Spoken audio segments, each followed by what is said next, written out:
Don Iveson, the former mayor of Edmonton, used to be very clear that you act because you were elected.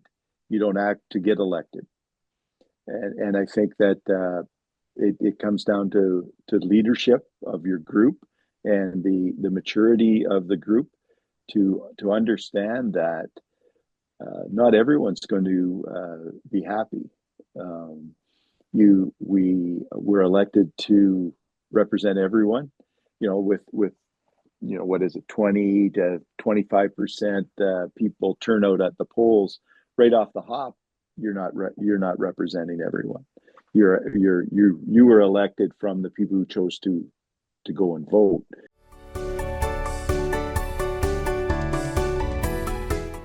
Welcome to Cross Border Interviews, the show where we sit down with municipal political leaders from coast to coast to coast here in Canada. Now, our mission is quite simple on this show: shine a light on the dedicated individuals who day in and day out work around the council table to shape the communities that we call home. And for today's episode, we are honored to be sitting down and speaking with Whitecourt, Alberta Mayor Tom Pickard. Whitecourt is surrounded by miles of forested lands, raging and meandering rivers, and so much more in between. Sledding in the Snowmobile Capital of Alberta, jet boat races on the Athabasca River, tubing on the McLeod River, camping at Carson Pegasus Provincial Park, or stay close to all the action at Brooke's Creek. Spend a day at Rotary Park or take in the river slides, tour the trail systems leading to the river spurs, beach volleyball, off-leash dog parks, take a breath, there's so much more. A challenging golf course, cross-country skiing, hunting, events, it's all there in Whitecourt. A welcoming and enthusiastic community, great recreation, and exciting tourism opportunities await only 90 minutes from Edmonton, Alberta. This is Whitecourt. Tom, thank you so much for sitting down with me and chatting about yourself, talking about the community of beautiful Whitecourt, Alberta. But I want to start and get to know the man behind the persona of mayor for a few minutes, if you don't mind. And starting with a very simple question. Where did your sense of duty to serve your community come from, Tom? Since I was a small boy, I grew up in Southern Ontario. My dad was a town councillor for many years. My mom was a public school board rep, and part of living in a community meant in our household that you were active in the community. So I don't remember ever where there was a time when I wasn't involved. I've got to ask because I'm from Southern Ontario as well. Where in Southern Ontario originally from? I'm from Mitchell, Ontario. Oh my God. Okay. Very small You? town. I don't know it quite well, but I've heard of it. So very small town. So how does a boy from Mitchell, Ontario become the mayor of Whitecourt, Alberta? How does that journey happen? Is it instilled in you at a young age that politics is where you make the best difference? I'm assuming so, with your mom and dad both being elected officials. But was politics ever a decision that you wanted to get into? Oh, for sure. I grew up in Mitchell, went to university in London. After I finished university, I joined the RCMP. I had postings throughout Alberta. I was in the Yukon, back to Alberta. Was posted. My last posting was as detachment commander here in Whitecourt. I retired from the RCMP 20 years ago. We had young children at the time, preteens, and then I was involved in community events. I was on the president of minor hockey. I worked with minor ball. Was with the Snowmobile Club, community services branch. Most of the most small organizations in a small town. I was with the Legion, worked with the Legion as well. And about 8 years ago, after my children had all left home and were all educated and gone, the opportunity and the time allowed me to run for council, which I did. 2017, I was elected as a councillor. And then in 2021, I made the decision to run for the Senator chair, and was successful. And here we are, almost 4 years after that. So was it always municipal politics? Because with your background, and I've done a deep dive into you, with your background, it seems like you would be primed to go provincial or even federal, but you chose municipal. What was that about? Well, it's all about timing too, Chris. We have good representation here. If I really felt that there was a lack, or I would certainly be keen on that regard. But it's also timing. It's also where the fit works. And I was very interested in municipal politics. The purest form, all these, I'm sure you've heard all the level of politics closest to the people, and all of that. And it is an area that you can make significant gains and contributions to your community. But federal or political, maybe you think about them. I certainly would say I'd thought about them, but having, I think, strong, competent people in those positions, it's not a burning, oh wow, we got to get rid of this guy or whatever. It's never been that kind of feeling at all in that regard. So what happened in 2017 that made you ultimately decide that you were going to put your name on the ballot? Because you could have waited 4 more years to 2021, but in 2017, was it just as you said, it all came down to timing and you were asked and you decided to Yeah, put your name on the ballot? Because I can't imagine that was the yeah. only reason why you did it. Well, in 2014, when when there was elections in 2014, I had, or we had, my wife and I, we had three children in university in Edmonton.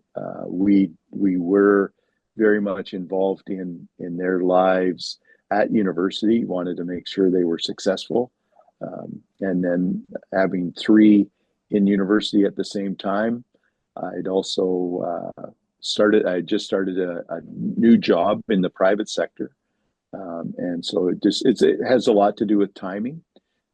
In 2017, the movement then to the uh, there was a few people that had left council, and again, there was no burning need or desire for me to say, oh, we got to get this council out of there. It was nothing like that. There was vacancies, people had stepped down, there was opportunities, and I thought that again, there was timing. There was 11 or 12 people ran, but there were certainly of the six positions, four were incumbents, and so there were a couple new positions, and so I felt that that was the best time.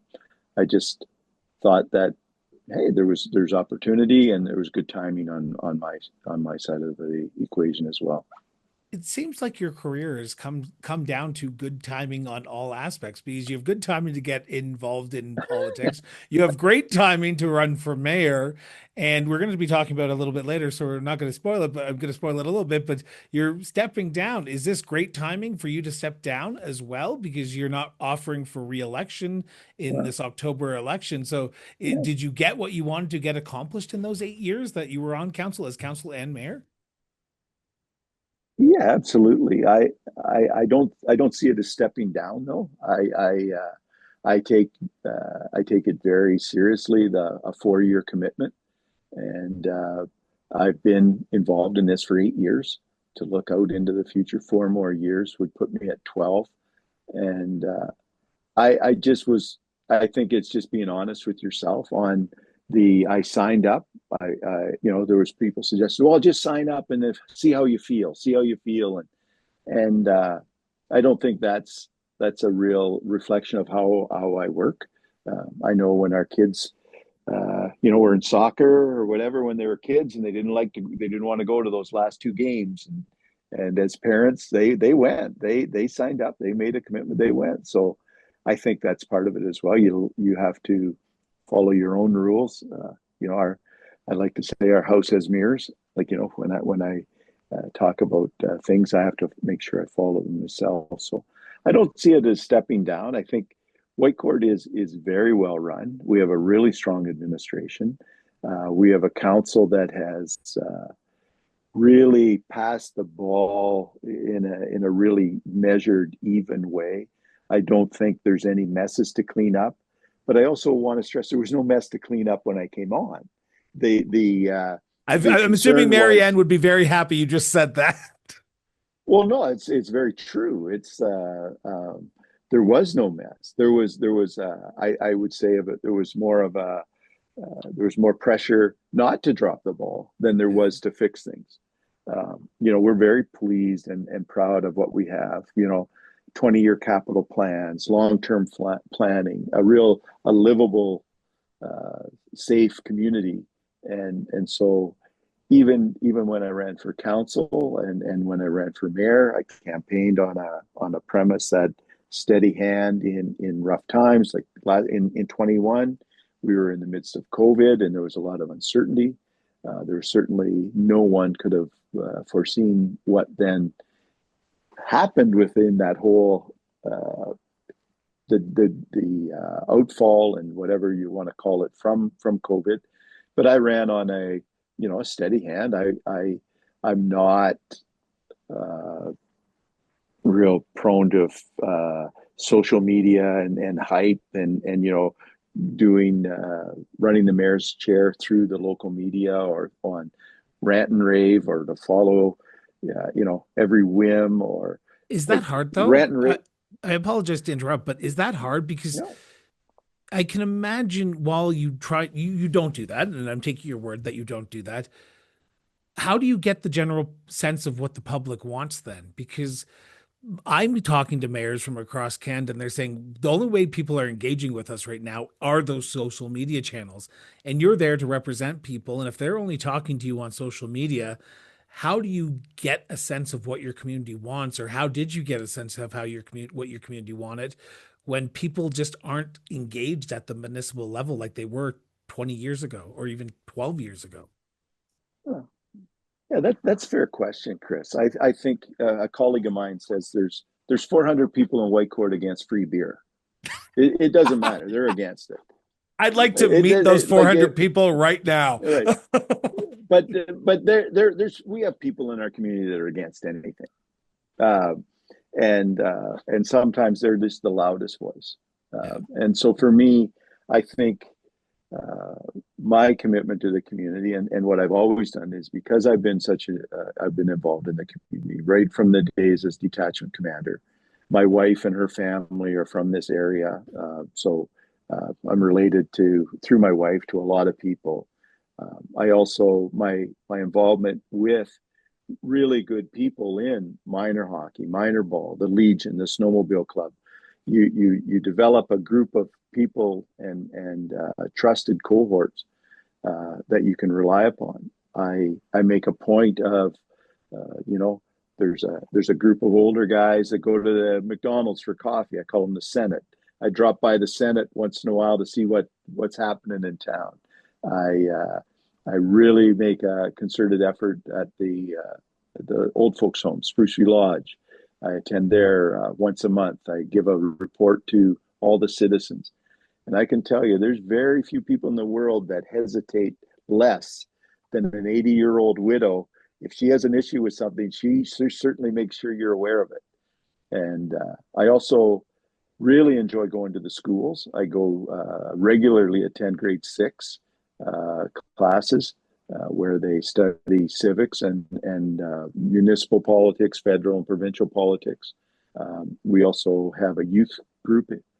It's the Youth Advisory Committee in Whitecourt, where we have 10 young people from the community participate and are active as decision makers and leaders. And we teach them and mentor them on the real inner workings of how a council works and how the town works. I think I read an article recently. A guy talked about how people rage at the outcome but ignore the process, and so a lot of people, rage that, oh boy, I hate how this is worked, but didn't do anything in the process, where you have open houses and you have 20-year capital plans and you have strategic plans and regular newsletters and regular opportunities to engage with people. But there, Where and you I must know, this after 8 years of being in office, that there's always going to be a portion of the population said that I didn't know that this was happening. I didn't know that there was a public open house. I didn't know that there was a community oh, sure. outreach, because I worked up in Slave Lake for a few years, and I could tell you that you can do communication out the wazoo, but there's always going to be people said we didn't get it, and there has to be some sort of responsibility on the residential part to come that even 10% of the way to say, oh, this is going on in my community, right? Yeah, I think there's some people short of a personal invitation, face-to-face knock at the door, they're going to say they didn't know. Yeah. I think anyone engaged in your community uh, knows that there are opportunities. One of the things I've instituted in town since I became mayor is that the chair of every council committee is a public member, a publicly appointed member. We don't have councillors chairing our municipal planning commission or protective services or any of those committees. Those are all chaired by members of the public. So we afford our public in Whitecourt opportunities at all levels of committees, whether it be the Communities in Bloom committee or the municipal planning or any of those subdivision appeal boards. All of those committees that report to council have a public member as their chair. Why is And that I think important? that because I feel that councillors by our very nature can overwhelm or take over, or in a lot of cases are looked to lead at a meeting. Well, people say, well, I'm just, and when I say that, I'm quoting, I'm just a private citizen. And I think that if you're a private citizen who has put your name forward and has sought to be included as a public member on a board, it's incumbent on us as a council to listen to those boards. So having that person or any public member as chair provides a great opportunity. At the end of the day, it's still council. Those committees report to council. Council still makes the decisions. We still have council members on all of those boards, and they can provide updates to the committee as things go along. But I think that kind of engagement, you just can't say you're engaged. You have to make sure people are engaged. And so for me, having that's one. The other thing we've tried to implement is making invitations to public events where if we're having a forum on the traffic flow through Whitecourt on Highway 43. Nothing gets people out better than if each councillor invites 2 or 3, and then pretty soon you're getting phone calls. Hey, how come I didn't get invited? Well, I'd love you to attend. And instead of having, the usual 6 to 8 people show up, we've had events where we've had 35 to 40 people show up. And so we try those things. Some of them are just, if you don't offer it, you're criticized. We recently had $108 million annual budget. We had 22 people show up to the open house in a community of 10,000. If we hadn't had that open house, it would have created, I'm sure, the backlash would have been, oh, how dare you have do this kind of a budget without an open house. But I think what it does is when you have an open house, it affords council and your administration to put together a package to present to the public. And it's almost like when you cram for university studies, if you prepare your study sheet, by the time you finished your study sheet and you've done all the work, the exam's quite easy because you've forced yourself to focus on those areas of importance. And I see the same in these public open houses, and where our administration and our council all have to focus in on, okay, what is our message going to be, and how are we going to deliver it, and how can we ensure everyone gets that message. That then translates out to not only the people that attend the meeting, but in our daily interactions with people, our councillors There's the 6 other councillors are very much involved in the community at all different levels. But as one of our councillors likes to say, we're all singing from the same song sheet. We've had a huddle, we've got the song sheet.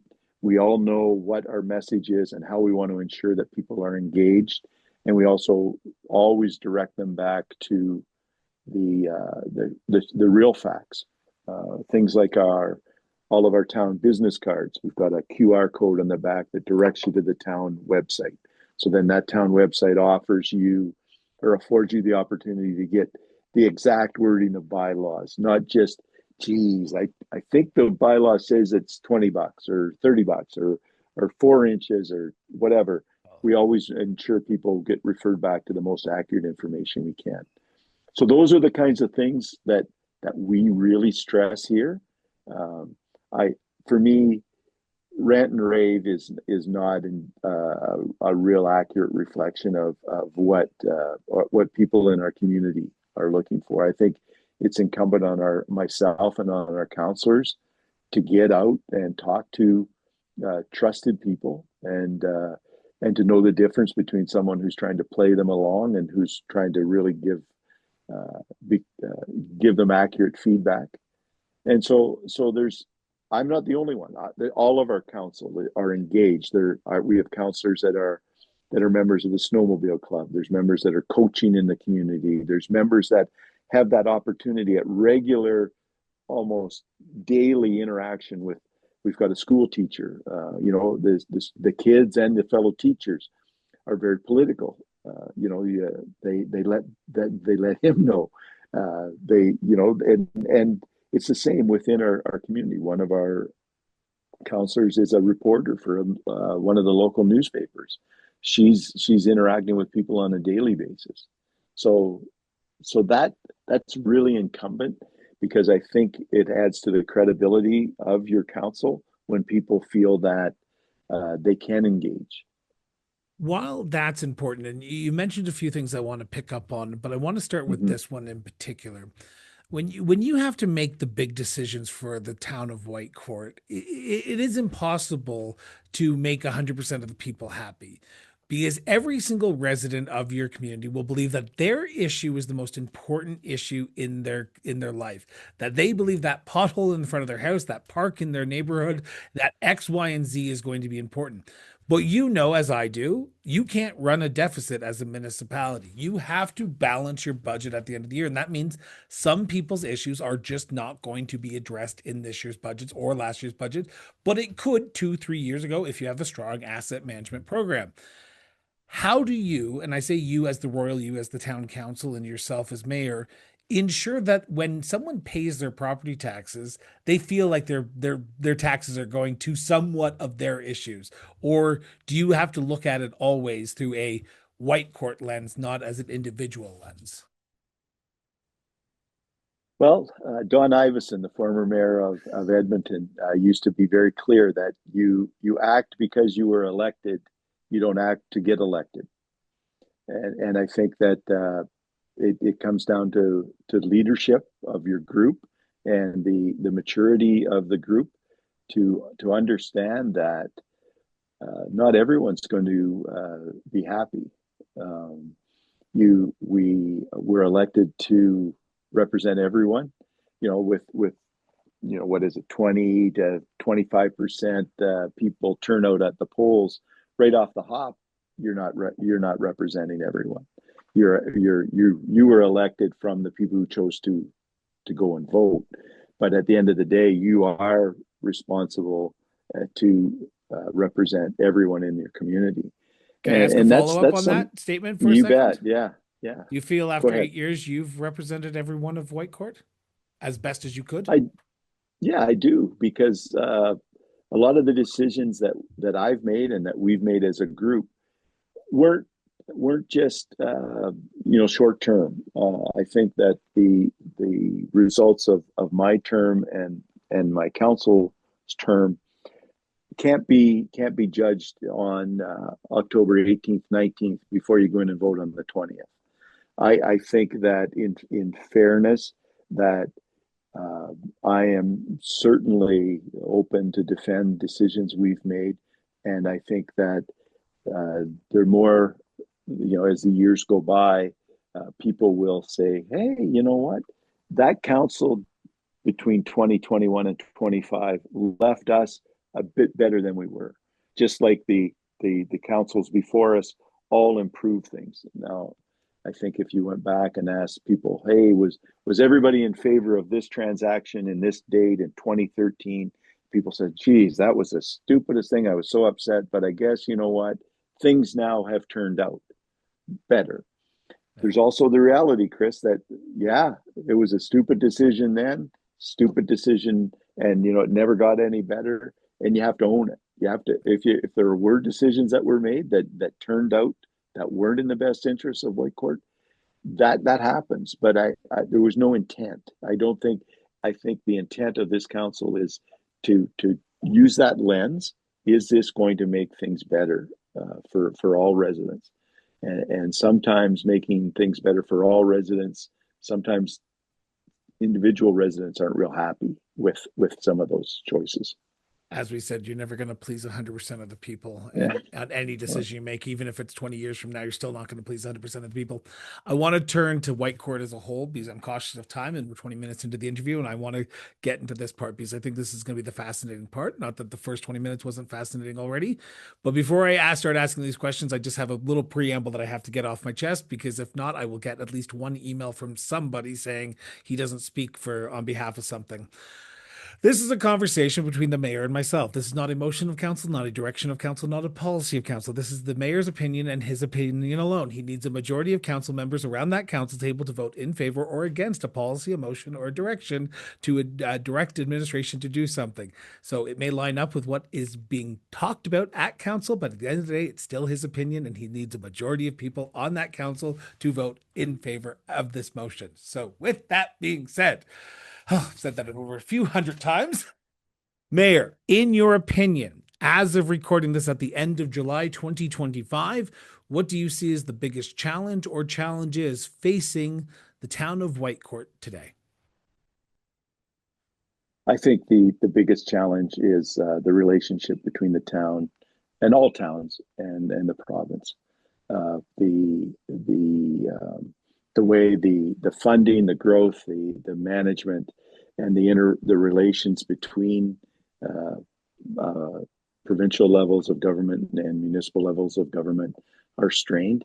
I think that there's areas that municipalities don't feel heard. There's areas where municipalities feel that they're not being treated the way they feel. And this goes right back to our constitution, where the feds have their rules, the province have their rules, and then the province has deemed that municipalities are children of the state. That's the word they use.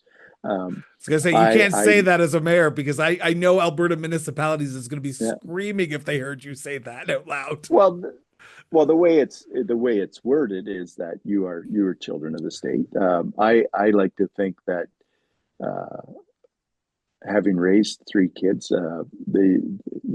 adult children, mature children, and difficult children, teenage children, there's all different ages and groups and maturity levels of the children of the state. I think that if you look at 120 some years ago, when those decisions were made on how municipalities would interact within the province, municipalities, in my opinion, the planners, the drafters, the people that sat down and made those decisions on how authority for municipalities would work. You got to look at the time. At that time, a lot of them were rural based farmers. They were running mills. They were running, and the adult sons, the adult children could go to town and get a load of wheat or oats and pay for it, or tell them, hey, dad will pay for it, or the next dad, so that there was that mature. So can you run a town on that same premise that you're still ultimately responsible to the province? You have to run it without deficit, and can you run it without dad or mom, interjecting on every decision you make, or is it in best interest of the whole? So somewhere between those decisions in between 1867 and 1905 and today, there's been a big change on how that interaction occurs. I think that but who's a responsible lot for of that? time. Can I ask that question? Because it seems like you've thought Who? about this for a bit. Is it the province that needs to take more of a responsibility in addressing the municipal needs as they traditionally haven't in the last few years? Because we've seen a lot of downloading from the Yeah, province onto sure. municipalities. Or is Yeah. it the municipalities needing to stand up and say, we're not going to take this anymore? In your opinion, where do you see that line of who needs to sort of be the grunt Well, of this whole issue? I mentioned it before, Chris, that we all need mirrors. Maybe some of the decisions we make are of our own doing. That we didn't do what was expected, but I don't think all of them are. I think that uh, there are areas that it's uh, politically expedient for the province to shuffle things to municipalities to get them out of out of the focus. You know, I'll give you a recent example: the reduction in income tax in Alberta, the 10% reduction in income tax. Everybody will get that income tax deduction next year, but everybody got a property tax increase on their education portion of their municipal taxes this year. To me, that was just a political move. It doesn't really, their money going in one pocket is coming out the other, and as a municipal leader, we're taking that hit. Hey, our municipal taxes have gone up. Well, I encourage people to read what their municipal taxes, what the educational component were, what the allocations were for um, But you know, and seniors I housing, know they whatever. they don't look at those numbers. They look at the bottom number and they Yeah, go, "Oh, yeah, here's the municipality going for my wallet again and asking yeah, for more money where yeah. it's not allowed." Because I was at in Edmonton earlier this year and at the Spring Alberta Municipalities MLC, where Minister McIver, then Minister of Municipal Affairs, said on stage, get your residents to call the province when they have questions about the property taxes going up. They don't want to do that. They're talking to you because they know Yeah, you are the one who yeah, sent that bill. Your logo's at the top of that property tax bill. yeah, absolutely. And that's again, that's goes to your the sophistication of your citizenry. Like a lot of people, they get a bill, they blame, oh wow, look at that, the town. Very few people call it our town. They call it the town. Yeah. The town is raising our taxes. They don't really want to know that or care to know that the whole process is transparent. We have to provide a budget, show how we're going to pay for the budget. Our only means of generating that revenue is through our municipal tax process, our tax rate, mill rates, and the province piggybacks in on that and picks up their part. And those taxes, excuse me, are going to go up again next year. They've already indicated to us they're moving. I think they're at 31% of their budget for education. They're moving up to 33 next year, which is back to a traditional uh, level of taxation for education. And I think that's to me, it's totally understandable. We've increased our population by almost in the years I've lived in Alberta, we're up over 2.5 million people. And with that comes a need for more school, more hospitals, for all the infrastructure. And there's that has to be paid for. I think that there's a lot of politics played in who collects it, how it's collected. Uh, but for me as mayor to say, well, everything on your tax bill is the province's fault. That's not genuine either.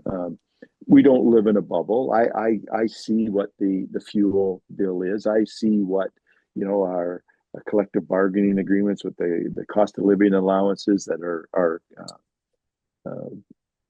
bargaining agreements, like, collective bargaining agreements with our unionized staff, and whether all of them are unionized or whether you try to compete or maintain a level with other communities that have those tax budgets. That's an ongoing thing. And so people say, yeah, my taxes have gone up 14% this year, and you're telling me it only went up 4%. Well, we know they went up 3.7%. But when you say to them, hey, when you went to Starbucks this day to get your double latte with espresso wheat milk, was it the same price as 4 years ago? No, it's up, it's up a multi. They somehow, there's this connection that we're in a bubble, that we don't have to pay the same for fuel, for wages, for infrastructure, for pavement, for power lines as anyone else.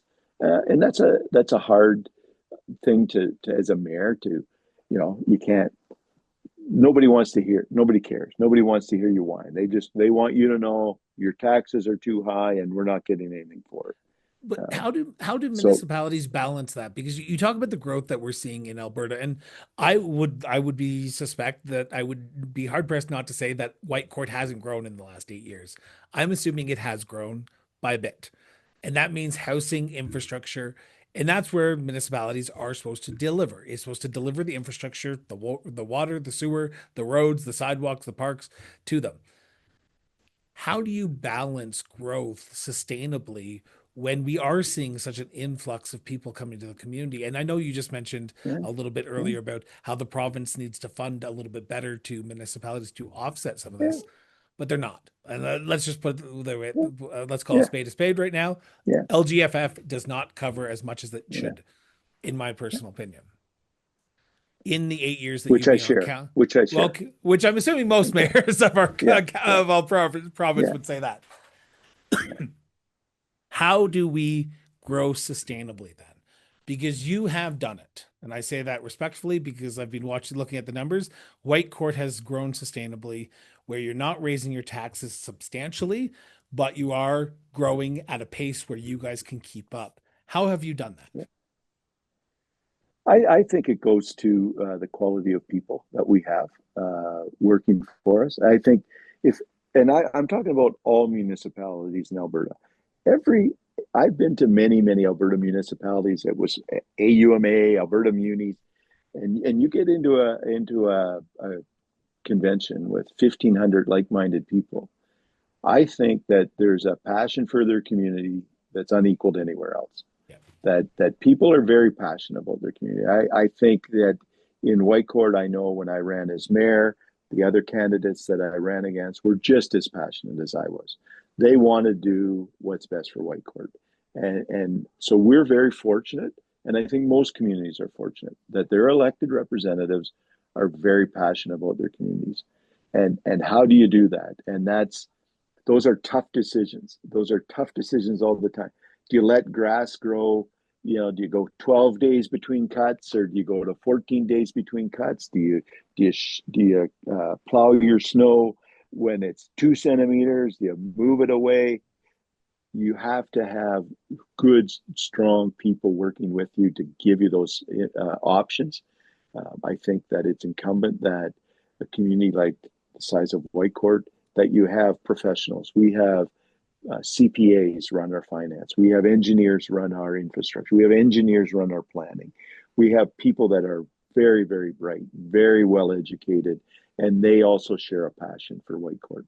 And there is a finite resource. You're right that we're not getting more money. We as a council, we like to say, well, it'd be great if we got more, but we're not. But our responsibility is still to deliver this service.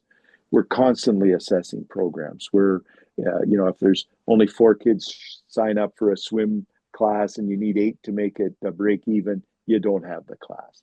Like, you don't just run it because, my neighbor's kid really needs a swimming lesson, so you run it at a loss. You have to make some very tough decisions. And you also have to have a long plan.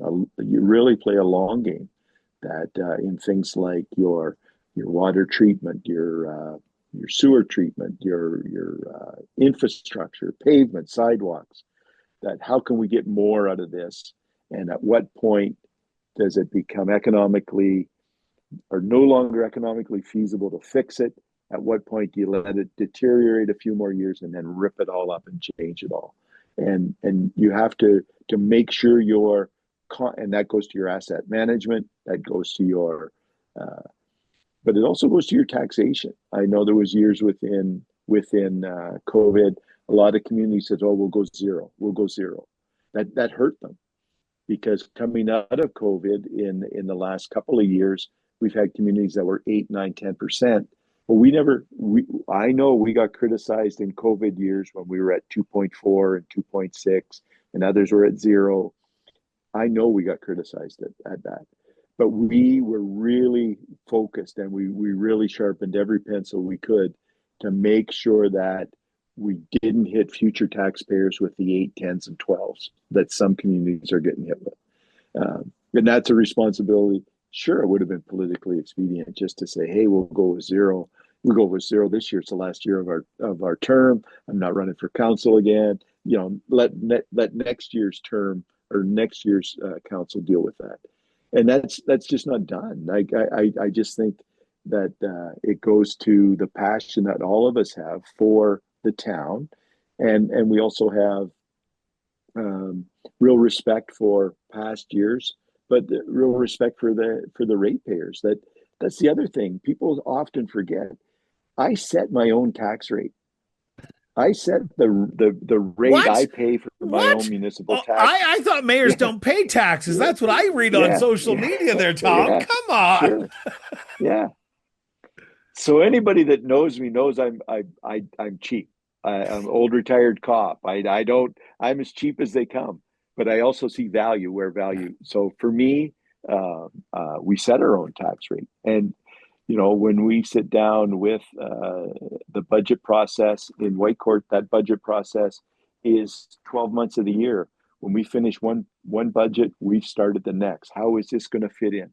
How does this budget fit in with our strategic plan, fit in with our 20-year capital plan? How are we going to pay for it? Where can we get these resources? How can we there are grants available. There are other forms of revenue that you can get. Not all of those are under your control, but you can certainly control the expenses. You can certainly control on that expense side. And, I get it from people. Geez, the grass in the ditches are way too long. How come you only cut that twice a year? You used to cut it 4 times a year. That all goes down to, that decision you make and the decisions we make as a council to ensure that our citizens are getting the best value they can for that tax dollar. Before I change gears here, I have one final question in this area, and then we're going to start moving on. Okay. You talk about earlier in the conversation, you talked about how residents are more reactive than proactive when it comes to engaging with the municipality, whether it be on public open houses or decisions that the municipality has made. Have you found in your time, and I'm going to paint a broad stroke here, so I apologize if it comes across a little snotty, but have you found that the municipality has been more reactive to issues in later years because of the funding issues that we're having, rather than being proactive? Because we are seeing aging infrastructure left, right, and center across Alberta right now, and water main pipe breaks, and that means that our staff are going to have to look at what that is and how that's going to be fixed. Instead of going in proactively and fixing it before it breaks, they're repairing it afterwards. Are you finding more municipal services being more reactive to issues rather than being proactive to make sure our money is spent wisely? I think that's inevitable, that there are going to be unforeseen. And so when things are inevitable that you're going to have, so you have to have reserves for that. You have to have contingent planning on that. We have reserves for things that could happen. You also have to, for me, I think that you have to really keep your ears and eyes open. I'll give you an example. A couple of years ago, there was the talk of the police budget, the RCMP budget is going to be a boost. And our group, the Alberta Munis, came out to communities and said, I think long term, we're looking at 3, 4, 5%. It'd be a good idea to start putting some money away, and we did. And then when the final bill came, and it was in our case, it was around $428,000. That retro bill on the tax for the last couple of years before that, we'd put money away.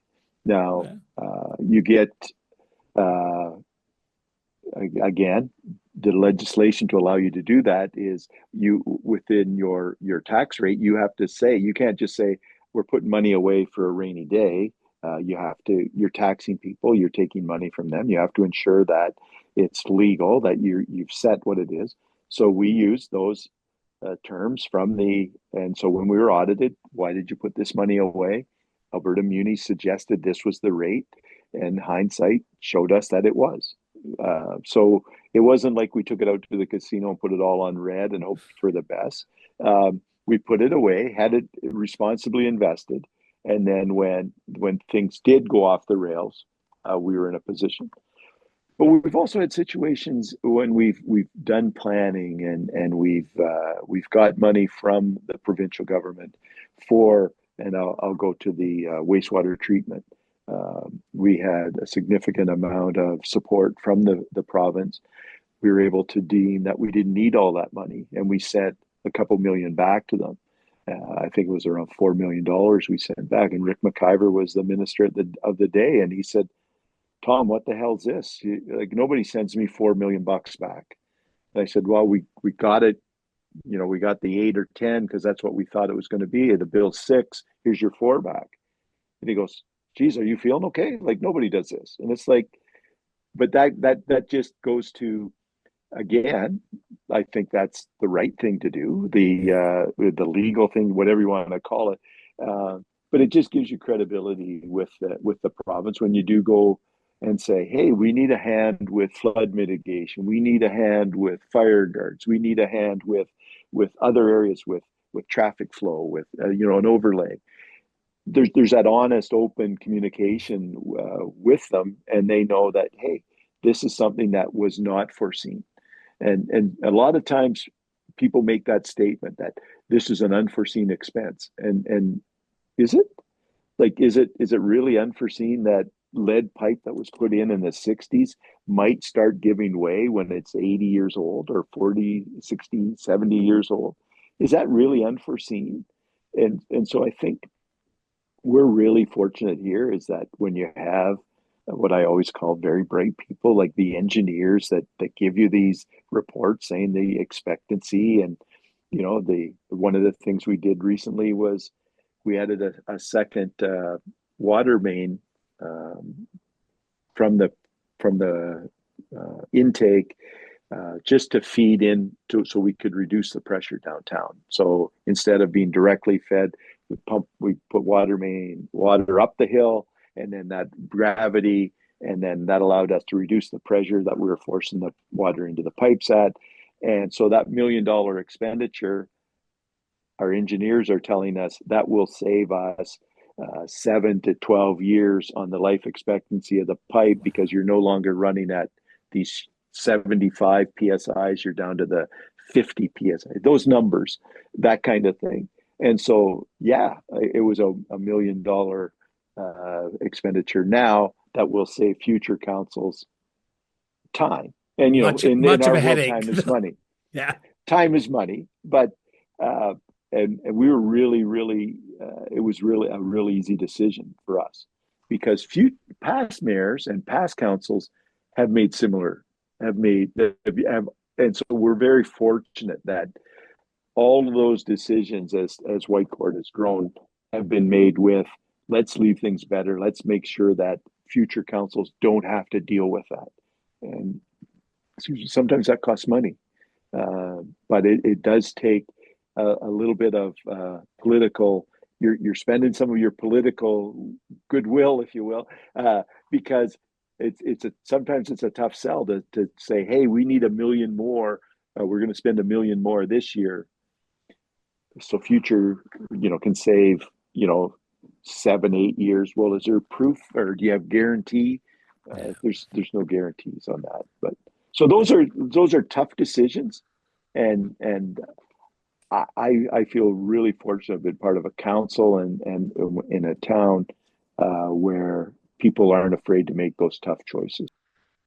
I appreciate your candor and your honesty over the last 45 minutes, but I want to talk about the thing that we said I was going to talk about a little bit later, and that is your decision not to reoffer at this upcoming October elections.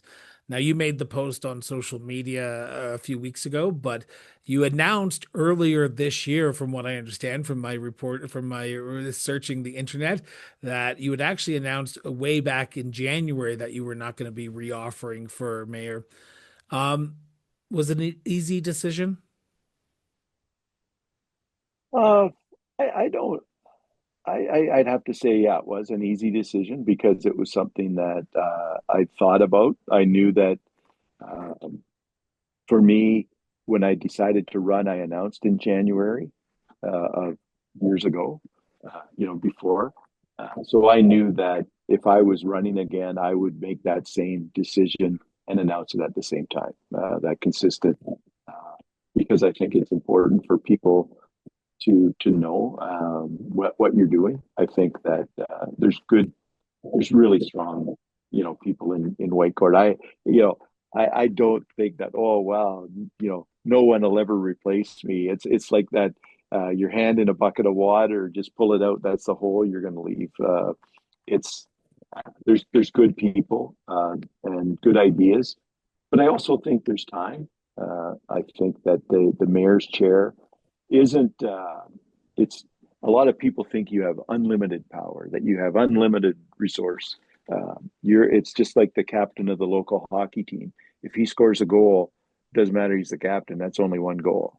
Yeah. The same as a mayor. You have one vote. There's a lot of soft power. There's a lot of effort on advocacy and I've really worked. That's where I've focused in the last 4 years is on that advocacy side, whether it be with the community rail advocacy group, with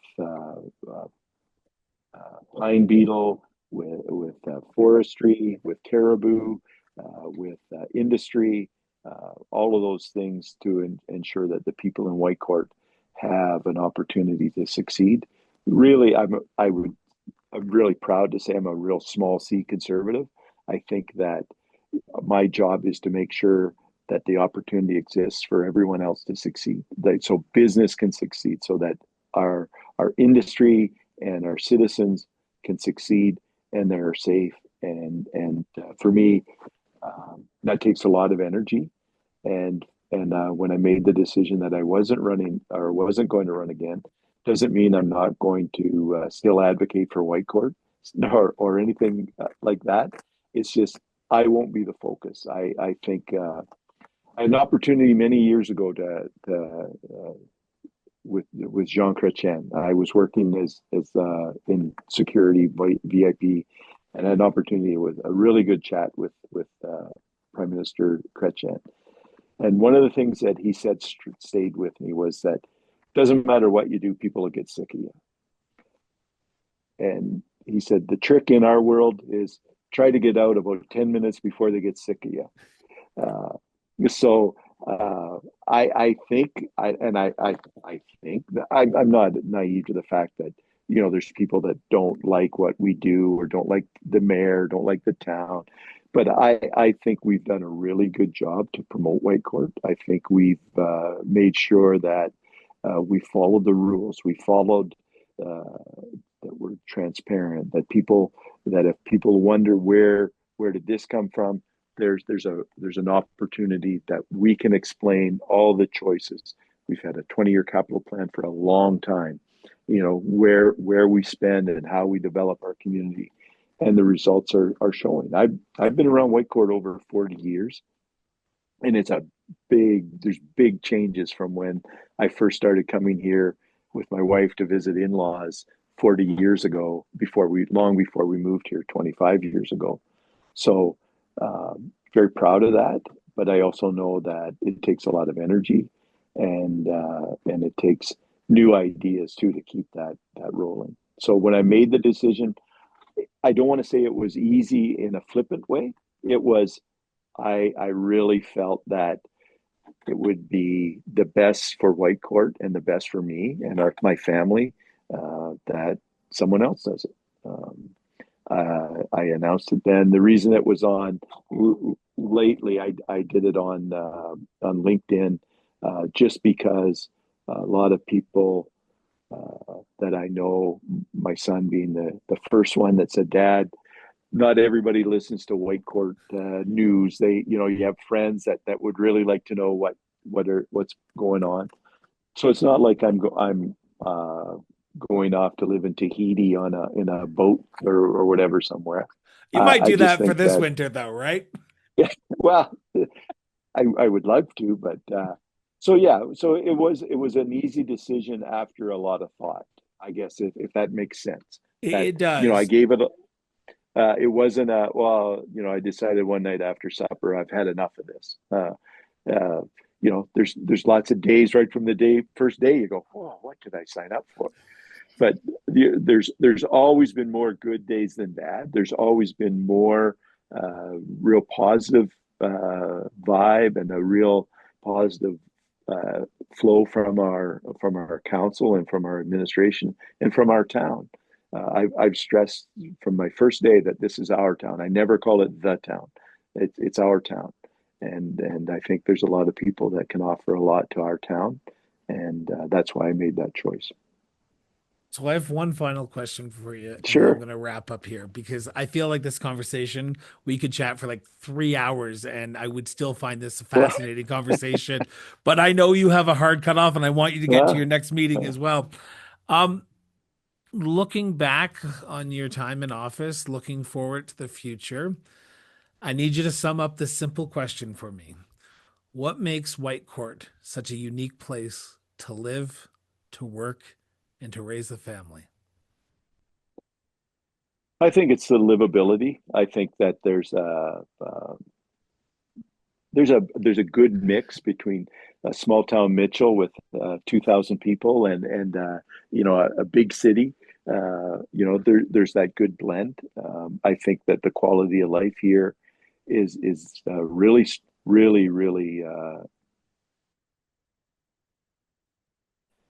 Oh, I know I've talked to a lot of recent people that have moved from Eastern Canada, have moved here, and they're like, "Yeah, I used to spend an hour and a half windshield time morning and night, and now I'm 4 minutes to work, or it's like I can be home, I can be part of my children's growth." Like, so for me, when we moved here, my kids were 8 and 7, and we knew that we could be part of their lives, uh, and that we could see them grow up so I coached, taught, did all those things we talked about earlier, and we were part of our kids' lives. So Whitecourt lets you do that.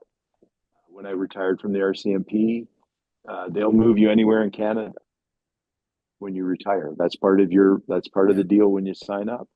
When I retired from the RCMP, I didn't move. I was where I wanted to be. So there, and I'm not unique in that. There's lots and lots of Mounties that never move. They get to that one community they like, and it's almost like that sweet spot that we're an hour and a half from West Edmonton Mall.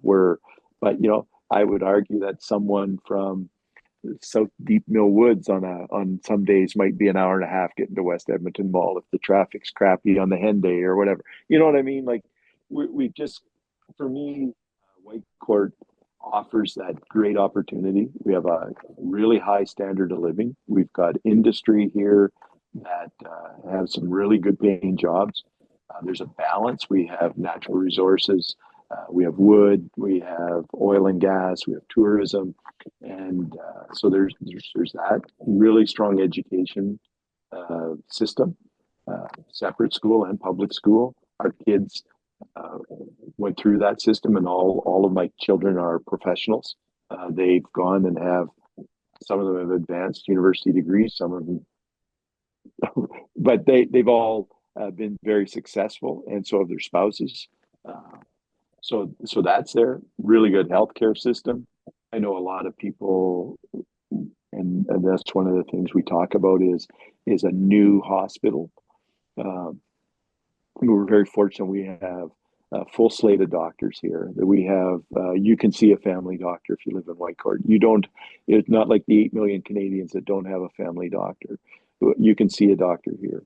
Sure, it'd be nice if they had a better facility, but at the end of the day, we have great healthcare professionals, and that includes your lab techs, X-ray.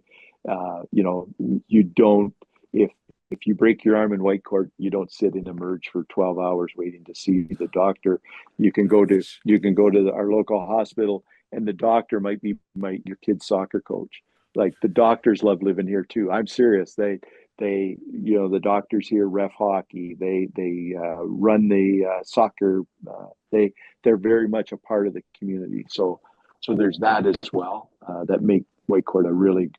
And you asked the question, what makes Whitecourt great? So I know I've been ranting on here for a while, but I think that it's easy to talk about that. It's we're very economically, it's successful. We're like, we have a high average income. We have good opportunity for those that want to work, and we also have a very clean environment. The clean air, clean water, the climate. I like to brag that every day the men and women that leave Whitecourt to go work in the oil and forestry industry that's north and west of town, which is where our water and our air come from naturally. So they live here, and they know what's in that water. They know what's in the air. They're the ones that are working in that area. So we have world-class engineers and world-class foresters live in this area, and so there's great opportunity. So I could rant on a long time, Chris. I was going to say, you love Whitecourt. It seems like the man who is Whitecourt is leaving office. But I appreciate this, and I appreciate you. It's easy. It's easy to be and that's not without. Whitecourt isn't without flaws. We have other issues that we're really genuinely concerned about. It's not without homeless issues or homelessness or crime issues or other social ills. We're a real community. But we care. People here care. I don't want to give that impression that, there's some utopian city or large town up northwest. We still have our share of societal issues, but we have great people here that work on them, work for our community, and that's in our volunteers and sponsorship and industry. Those are all. We're not naive to what's happening in the world. And it happens here as well. But we like to feel that we address that and we try to improve everyone's life. Well, I appreciate your honesty, your candor over the last hour. I'm actually making my way through Whitecourt later on in August. So maybe if you have time and our schedules match up, we can grab a coffee and we can continue this conversation. I'll give you a tour. Of Whitecourt. Even better. But Mayor Tom, thank you so much for doing this. This has been a pleasure, an honor, and I look forward to our continued conversation in Whitecourt later on next month. Okay. Thank you. Thanks for letting me talk about Whitecourt. I really appreciate it. Thank you so much for tuning in for another episode of Cross Border Interviews. Now, we hope you've enjoyed today's episode and gained some valuable insights. Now, to learn more about the people and the communities that we feature on this show and our sister shows, visit us online at crossborderinterviews.ca. And if you haven't already, be sure to subscribe to the show on your favorite podcast platform, or if you're watching this on YouTube, subscribe today. Now, your support means the world to us. So if you can, share this episode with your friends, your family, and yes, even your community, and help keep the conversation going. Until next time, stay informed, stay engaged, and we'll be back with a brand new episode of Cross Border Interviews next week. Till then, everyone.